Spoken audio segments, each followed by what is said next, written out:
Carrie, I'll give you your name so you know who you are. Since how we don't stab stage hands, I had to call him one. Again, it is great to be with you this morning, and I hope that you've had a good week. No, I hope you've had a great week. And you have to remember, you can make your week what you want it to be.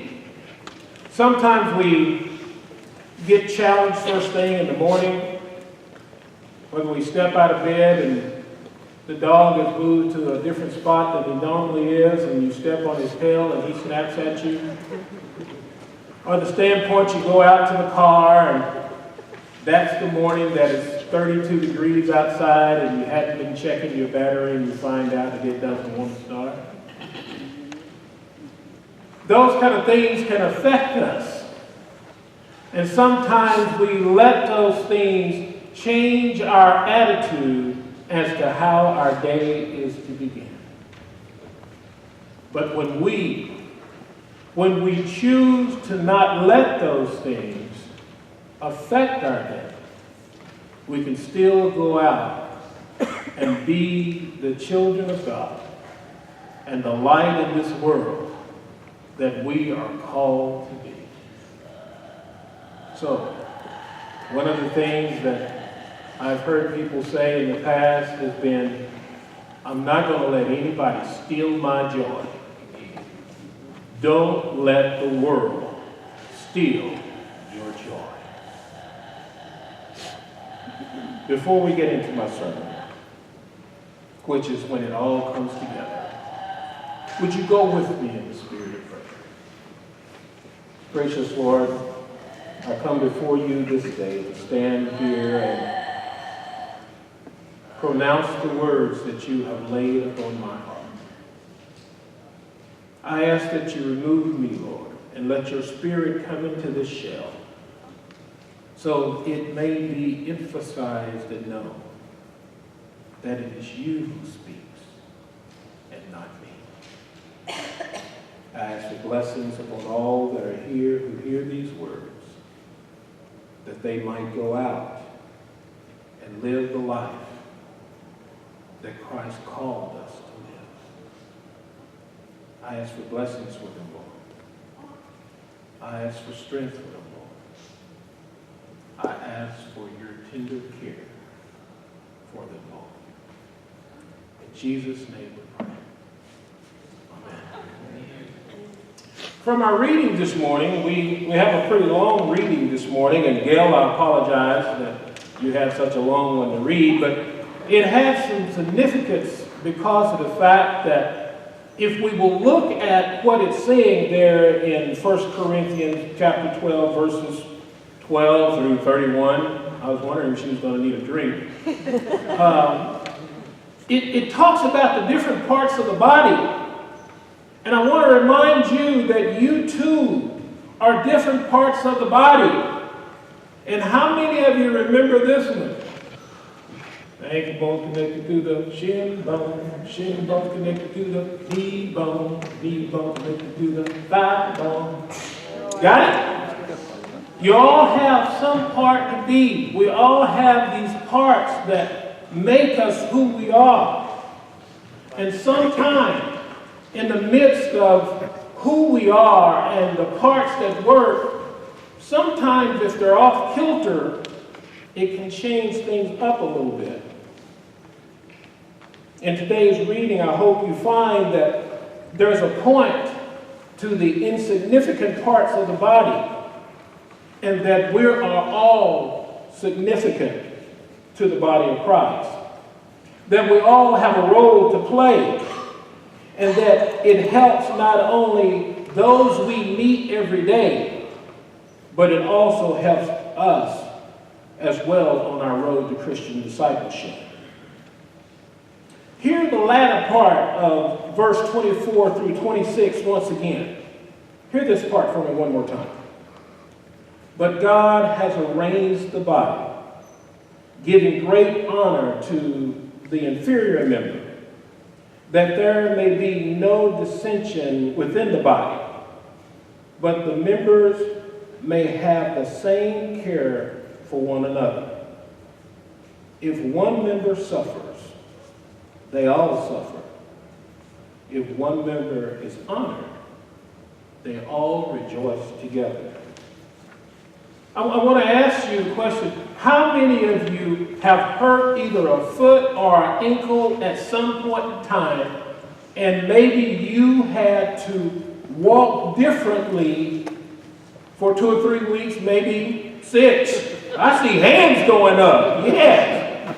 But did you find that after, especially if it was a 6-week deal, did you find that after walking that way for maybe about, let's say 4 weeks, that not only it was this side that was bothering you, but you also had, wait a minute, I didn't fall over here, but this is bothering me as well. That's because the body is designed to work together with all of its parts. If you talk to Gail, you'll find out that she goes to a chiropractor on a regular basis. And if you've ever been to a chiropractor, one of the things that he or she wants to remind you is about alignment, about how your body needs to be aligned. And in the same instance, we, the church, need to be aligned as well. As we look and hear, we find that if we work together, we can accomplish more than we could ever imagine. Things come together, and it's a much better picture. Too many times we get caught up with the importance of self. Me, me, me. Who's going to get credit? Or are we willing to share the stage, so to speak, with others? God, through Christ, calls us to be a part of the body. But yet we tend to go and do our own thing by excluding others or helping only those that are maybe in the same economical status that we are. What God is telling us today in our reading in 1 Corinthians, that no matter how insignificant a part of the body, it is vital because it makes the whole body work more efficiently. I want to share something with you. And believe it or not, Charlie and I had not discussed this. Just glad to know that they read my notes and stuff that I'm going to be doing in my sermon. There seemed to be a young lady that, let's say, is precocious. And she was really getting on to her mom because it was her birthday. Mom, where's my birthday cake? Mom, where's my cake? And her mother was caught up with the busyness of the day. Honey, we're going to get to it. Go back, watch cartoons for a while, we'll get to your cake. Mom, I want cake, want cake, want cake. Some of us have experienced those children. Some of us may be still experiencing those children. But the little girl was really caught up with the fact that she wanted her cake and she wanted it now. James E. Whitworth. She wanted it now. And mom was she's fed up to here, not here, but here. And finally she goes, look, we're going to do this. She said, here, this is your cake. And she goes, she pulls out a box of cake mix. She got 3 eggs and the oil. And we got the water. And it says right here on the box, 1 cup of water, a half a cup of oil, and 3 eggs. And you dump it into the bowl and you mix it up. And the mother goes to the daughter, there's your cake. And the little girl goes, that ain't no cake. She says, where's the frosting? Where's the little colors on it? That's not a cake. And the mother says, well, we're going to do it together right now. When she opens up the box this morning, and all of a sudden the little girl steps back She walks over to probably something like this, and she said, "This is how Nana does it."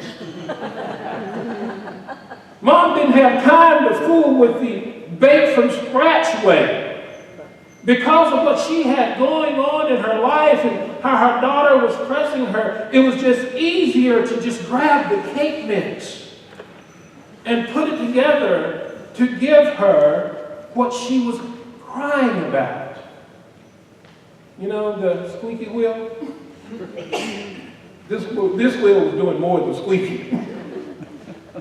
So, my analogy for you is this: whether it's we bake it from scratch or we use a mix, when it all comes together, this is what we get. I mean, I couldn't believe it. He said a chocolate cake. That's what I got. This couldn't have been any perfecter than that. But when it all comes together, realize and know, church family, that in the way this world is today, when we all have different kinds of talents and gifts, that when we put those things together, we find that we have things in common that can help change and make the world better. We can be a part of God's wonderful creation. And we all have something to give and contribute. Those of us with talents and gifts can help end hunger. We can build affordable housing for those that are homeless, not only those that are homeless, but those that are on the lower end of the economic development. We can help find ways for those who need medical care to get the things that they need. One of the other things that are close to my heart is that of our veterans, those that are struggling to transition back to regular life after being in war.